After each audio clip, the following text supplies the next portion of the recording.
Have you ever thought about how an arrogant, spoiled bully could transform into someone entirely different?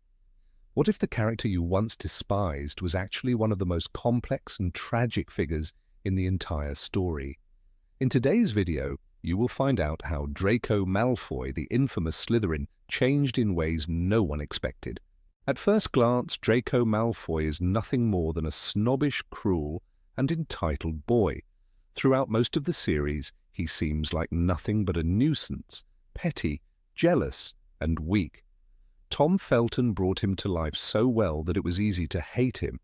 But beneath the surface, Draco was never just a typical antagonist. His journey was long, painful, and filled with moments of doubt, fear, and forced choices. He had to question everything he was taught, break free from generations of Malfoy legacy, and ultimately become his own person. Unlike Harry, who was shaped by love and friendship, Draco changed despite everything and everyone around him. That's what makes his transformation so fascinating.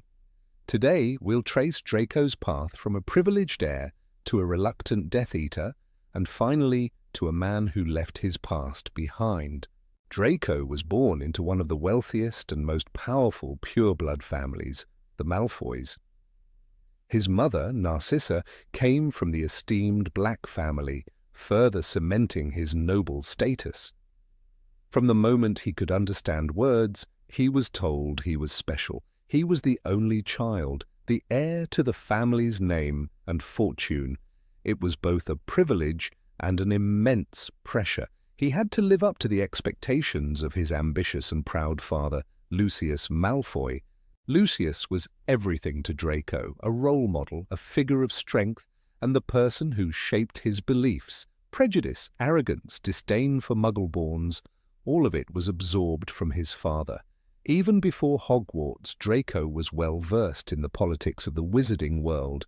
He knew about Voldemort, his father's ties to the Dark Lord, and the legend of the boy who lived. From an early age, Draco surrounded himself with the children of Death Eaters, preparing to carry on his family's legacy. But he had no idea just how much his world would shatter in the years to come. As expected, Draco was sorted into Slytherin, like generations of Malfoys before him. He was intelligent, disciplined, and had no trouble with academics. But his biggest weakness was his pride, and Harry Potter became the source of his deepest resentment. At first, Draco tried to befriend Harry, hoping to pull him into the right crowd. Lucius had expected Potter to become a powerful dark wizard, possibly even Voldemort's successor. But Draco quickly realized his father was wrong. Harry wasn't interested in pure blood superiority or Slytherin ideals, and that rejection stung. From that moment, Draco's hatred for Harry burned strong. He envied everything about him, his fame, his talent, and the way people adored him. While Draco was raised to believe he was superior, he was constantly overshadowed by Harry. That bitterness grew as the years passed. Deep down, Draco knew he wasn't like Harry. He wasn't brave, he wasn't a hero, he could torment weaker students, but when faced with true danger, he was a coward.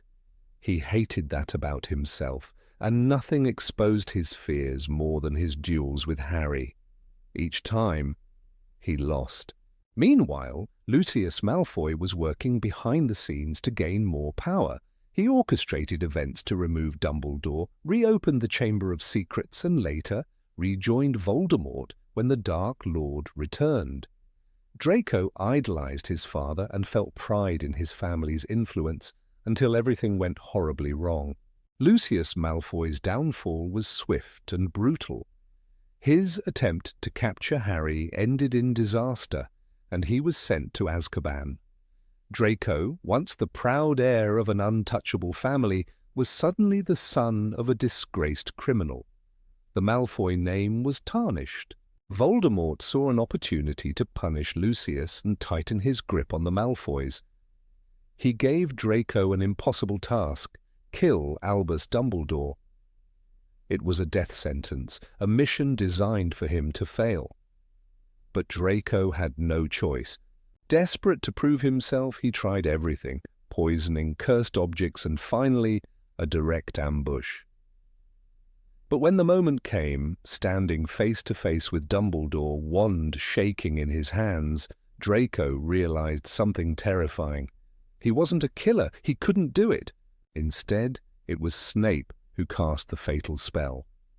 Draco lived, but his fate was sealed. He was now a Death Eater in name only, caught in a nightmare he couldn't escape.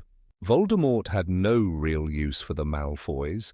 Their mansion became his headquarters, their status reduced to servants and pawns. Draco saw firsthand the horror of the Dark Lord's rule. The pride and arrogance he once flaunted disappeared. His first true act of defiance came when Harry, Ron, and Hermione were captured and brought to Malfoy Manor. Draco had the chance to expose Harry to Voldemort. Instead, he hesitated. He lied. He let them go. By the time the Battle of Hogwarts began, Draco was a broken shell of the boy he once was. He wasn't fighting for Voldemort. He wasn't fighting against him either. He was lost, trapped between fear and guilt. In the end, it was Harry who saved Draco's life. Twice. That moment shattered everything Draco had been raised to believe. The war was over. Voldemort was dead. And Draco had to decide what kind of man he wanted to be. Draco Malfoy was given something few Death Eaters ever got: a second chance. The Malfoys had abandoned Voldemort at the last moment, and because of that, they were spared from Azkaban. For the first time, Draco saw the truth. His father's beliefs had led their family to ruin. He no longer hated Harry. There was no point. The war had destroyed too much already. He married Astoria Greengrass, a woman who, like him, had grown disillusioned with pure blood supremacy. They raised their son Scorpius to be different from past generations of Malfoys, kinder, more open, and free from the weight of old prejudices. Draco never became a hero. He never sought redemption. But he did something just as powerful. He changed. And that is why, out of all the characters in Harry Potter, his journey remains one of the most remarkable. Draco Malfoy and Harry Potter were never meant to be friends. From the moment they met in Madame Malkin's robe shop, their paths were set in opposition. Draco, raised in a world of pure blood superiority, looked down on anyone he deemed unworthy. Harry, who grew up abused but with an unbreakable sense of justice, refused to accept Draco's arrogance. When Draco extended a hand of friendship, it wasn't a genuine gesture, it was a test. Harry failed it by rejecting Malfoy's ideals, and from that moment on, they became enemies. At Hogwarts, their rivalry only grew. Draco saw Harry as everything he should have been: famous, admired, and respected. But instead of an ally, Harry became a constant reminder of his own shortcomings. "You'll soon find out some wizarding families are better than others, Potter," Draco sneered in The Sorcerer's Stone. Harry didn't just disagree, he despised the very idea. That hatred was mutual. Even when the stakes got higher, their relationship didn't change. Draco delighted in Harry's struggles. He mocked him after Cedric Diggory's death, called Hermione a mudblood, and actively worked to make Harry's life miserable. But behind the smug grin, Draco's own world was unraveling. His father's downfall, Voldemort's return, the impossible task of killing Dumbledore. Draco was drowning. Harry saw it. In the Half-Blood Prince, he noticed how pale and exhausted Malfoy had become. He followed him, tried to understand what was happening. In the infamous bathroom scene, when Draco broke down in tears, it was the first time Harry saw him as something more than a spoiled bully. But the moment was brief. Fear turned into rage, and Harry struck first. Sectum sempra. Blood spilled. Any chance of understanding was lost. Even after the war, their lives remained separate. Harry, now an Auror, was focused on rebuilding. Draco, disgraced and exiled from the social circles he once belonged to, lived in quiet isolation. They saw each other at the ministry during official events, but never spoke beyond polite nods. The war had changed them, but their past was too deep to undo. J.K. Rowling later confirmed that Harry and Draco never became friends. There was a grudging respect, she explained, but too much had happened. And yet there were moments, small, fleeting moments, where their old rivalry seemed to fade. When Draco failed to identify Harry at Malfoy Manor, when he didn't fight against Hogwarts, when he lowered his wand during the battle, regret lived in those moments. Years later, at King's Cross, they crossed paths again. Their eyes met, Rowling wrote in the Deathly Hallows epilogue, and with a brief nod, they parted. It wasn't forgiveness, but it wasn't hatred either.